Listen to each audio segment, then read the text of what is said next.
తెలంగాణలో హెచ్సియుకు చెందిన భూముల విషయంలో ఇప్పుడు చర్చనీయాంశంగా మారింది. కాగా హెచ్సియుకు చెందిన 400 ఎకరాల భూమిని తాము కాపాడుకుంటామని ఓ యువతి తన ఆవేదనను వెళ్లబుచ్చుకుంది.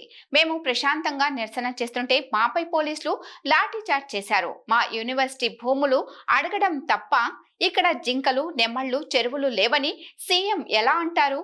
అడవిని విధ్వంసం చేసి ఏం అభివృద్ధి చేస్తారు? మా భూములు మాకు కావాలి, లేదంటే మొత్తం భూమిని మ్యూటేషన్ చేయండి అని ప్రభుత్వాన్ని ఆమె కోరింది.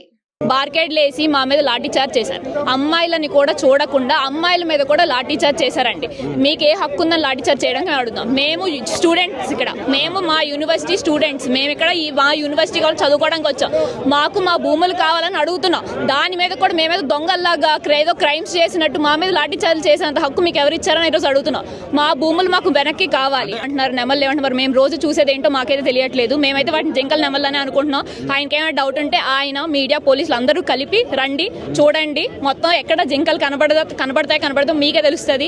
చెరువులు లేవంటున్నారు, మష్రూమ్స్ లాగా లేవంటున్నారు. ఏంటండి, ఏం డెవలప్మెంట్ మీరు చేద్దాం అనుకుంటున్నారు? నాకు అర్థం కావట్లేదు. 400 ఎకరాల ఫారెస్ట్ ని మొత్తం తీసేసి మీరు ఏం డెవలప్ చేద్దాం అనుకుంటున్నారు?